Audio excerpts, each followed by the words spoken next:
my piece right there. Yeah. So, And so on February 5th, was he home or was he in the hospital? no, he actually went in the hospital Tuesday night. He comes to me, and as we're getting ready for bed, and he says, I can't breathe. And I'm just like, okay. And I'm like, should I call an ambulance? And I'm like, no. I'm thinking, inland is like 2 minutes from our house. So I'm like, I'm not going to call an ambulance. And my brain's just going wild. And he was just like, I can't breathe. So we get in the car, and I take him to emergency. And of course, the whole COVID thing, we get there, and they just wheel him off and give him oxygen, and they tell me to go home.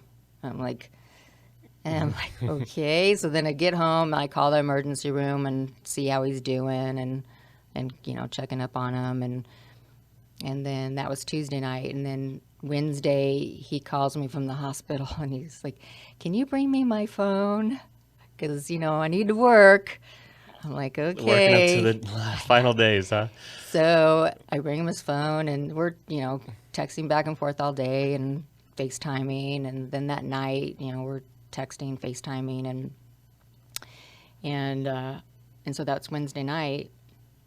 He's texting our daughter-in-law, and they're actually the last people that text back and forth with each other. And it was just beautiful text. Like, at that point when Tom and I FaceTimed, he said, I'm doing great. My oxygen's 98.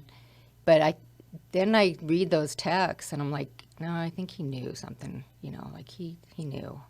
So then at 6:36 Thursday morning, he went into cardiac arrest. Wow. And they resuscitated him. And then come to find out, he was out for 28 minutes. So that's just, that's not good. And then they took him into the ICU. And so when they called me, so that was Thursday morning, and then the nurse on duty called me. It was like 7:30ish. And I'm in bed, and I'm just like numb. Like I'm just stuck in a bad dream kind of thing. Yeah. And then it just hits me, and I call my oldest daughter, Cassie, and I'm like, she couldn't even hear me. I was just like, whoa, and at that time nobody even knew, or no, they did know he was in the hospital, but they didn't know, like I didn't really tell them how bad it was.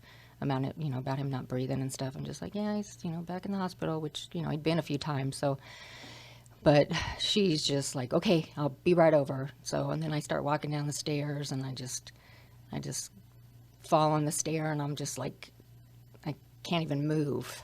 So, yeah. It just hits you, huh? Yeah.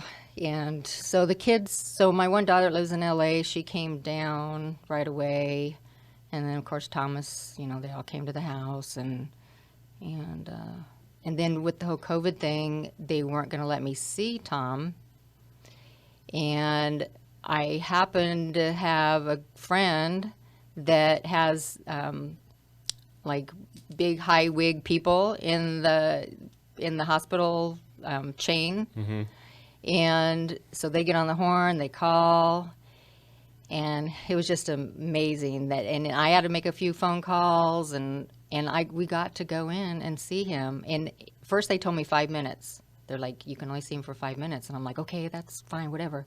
And I go and I check in with the security guard, and he's like, he said, you can't go into the ICU. And I'm like, well, I have permission, call there, and he's like, no, nobody can go into the ICU. So then he calls, and then he looks at, he's like, oh my gosh, you get to go in there. And then, so I went in, and the nurse on duty, she was from heaven. I mean, she was an angel from heaven. It was amazing. Because the other nurses that I talked to over the time that he was in there were just not very nice. Right. And I just happened to be, get this angel. And she let me stay in. She goes, you can stay as long as you want. And I'm like, and she saw my kids that were outside the window looking in, And she's like, do your kids want to come in? She goes, we're not allowed to do that. I mean, you're not even supposed to be in here, but she let the kids come in. So God bless her heart. yeah, it was just amazing. And the doctor was amazing. He came out and talked, told us what was going on. Then, our kids, myself and the kids, we just all prayed because we just, had to figure out what we were going to do next. And so, yeah, it was a roller coaster of emotions. A lot of, and my middle daughter's a nurse. So as soon as we're on the phone with the doctor on speaker, and when he said, that Tom was out for 28 minutes, my daughter just got white as a ghost because she knew, like, there's nothing you can do after that. Just the oxygen, lack of oxygen and stuff like that to the brain. To your brain, yeah.